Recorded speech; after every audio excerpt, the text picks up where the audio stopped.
నా బిడ్డ నాకు కావాలి. ఉదయం స్కూల్కి వెళ్ళాడని బానే. నాకు ఈ ఇన్సిడెంట్ గురించి మాట్లాడాలంటేనే చాలా అంటే చాలా బాధ అవుతుంది.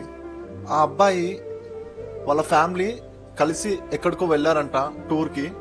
అండ్ టూర్కి వెళ్ళి వచ్చారంట. సో ఆ అబ్బాయి ఈ టూర్కి వెళ్ళారని చెప్పేసి హోంవర్క్ అనేది చేయలేడంట. ఎందుకు హోంవర్క్ చేయాలని చెప్పేసి షర్ట్ బటన్స్ ఇప్పేసి గల్లా పట్టుకొని ఆ చిన్న బాబుని కొట్టింది. కొంచెం కూడా జాలి లేకుండా ఆ చిన్న బాబుని ఎలా కొట్టాలనిపించిందో నాకు తెలియదు, కానీ కొట్టిన వెంటనే ఆ అబ్బాయి టీచర్ పైన పడి చనిపోయాడు. మళ్ళీ ఏం తెలియనట్టు కాల్ చేసి చెప్పారంట, మీ అబ్బాయి చక్కెర వచ్చి పడిపోయాడు కింద అని చెప్పేసి. ఆ టీచర్కి కొంచెం కూడా సెన్స్ లేదా? అలా కొడతాదా? మంచిగా చెప్తే కాదా? మంచిగా చెప్పడానికి రాదా? నువ్వేమన్నా కన్నావా, పోషించావా కొట్టడానికి? మీ స్కూల్ కి డబ్బులు కట్టి చదివిమని పంపించారు, కొట్టమని పంపించలేదు. వాళ్ళ అమ్మ నాన్న, వాళ్ళ అమ్మమ్మ నాన్నమ్మ ఎంత ఏడుస్తున్నారంటే నిజంగా నాకు లిటరల్ గా నాకు కళ్ళకించి నీళ్ళు వెళ్ళినాయి తెలుసా. స్కూల్లో ఉన్నప్పుడు హోంవర్క్ చేయలే అంటే ఎంత భయం ఉంటుంది తెలుసా.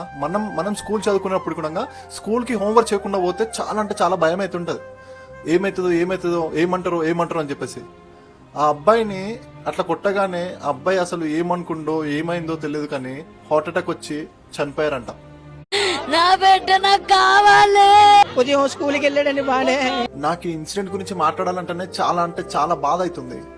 ఆ అబ్బాయి వాళ్ళ ఫ్యామిలీ కలిసి ఎక్కడికో వెళ్ళారంట టూర్కి. అండ్ టూర్కి వెళ్ళి వచ్చారంట. సో ఆ అబ్బాయి ఈ టూర్కి వెళ్ళారని చెప్పేసి హోంవర్క్ అనేది చేయలేడంట. ఎందుకు హోంవర్క్ చేయాలని చెప్పేసి షర్ట్ బటన్స్ ఇప్పేసి గల్లా పట్టుకొని ఆ చిన్న బాబుని కొట్టింది. కొంచెం కూడా జాలి లేకుండా ఆ చిన్న బాబుని ఎలా కొట్టాలనిపించిందో నాకు తెలియదు, కానీ కొట్టిన వెంటనే ఆ అబ్బాయి టీచర్ పైన పడి చనిపోయాడు. మళ్ళీ ఏం తెలియనట్టు కాల్ చేసి చెప్పారంట, మీ అబ్బాయి చక్కెర వచ్చి పడిపోయాడు కింద అని చెప్పేసి.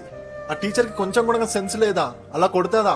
మంచిగా చెప్తే కాదా? మంచిగా చెప్పడానికి రాదా? నువ్వేమన్నా కన్నావా, పోషించావా కొట్టడానికి? మీ స్కూల్ కి డబ్బులు కట్టి చదివిమని పంపించారు, కొట్టమని పంపించలేదు. వాళ్ళ అమ్మ నాన్న, వాళ్ళ అమ్మమ్మ నాన్నమ్మ ఎంత ఏడుస్తున్నారంటే నిజంగా నాకు లిటరల్ గా నాకు కళ్ళకించి నీళ్ళు వెళ్ళినాయి తెలుసా. స్కూల్లో ఉన్నప్పుడు హోంవర్క్ చేయలే అంటే ఎంత భయం ఉంటుంది తెలుసా. మనం స్కూల్ చదువుకున్నప్పుడు కూడా స్కూల్ కి హోంవర్క్ చేయకుండా పోతే చాలా అంటే చాలా భయం అవుతుంటది. ఏమవుతుందో ఏమంటారో అని చెప్పేసి. ఆ అబ్బాయిని అట్లా కొట్టగానే ఆ అబ్బాయి అసలు ఏమనుకుండో ఏమైందో తెలియదు, కానీ హార్ట్ అటాక్ వచ్చి చనిపోయారంట.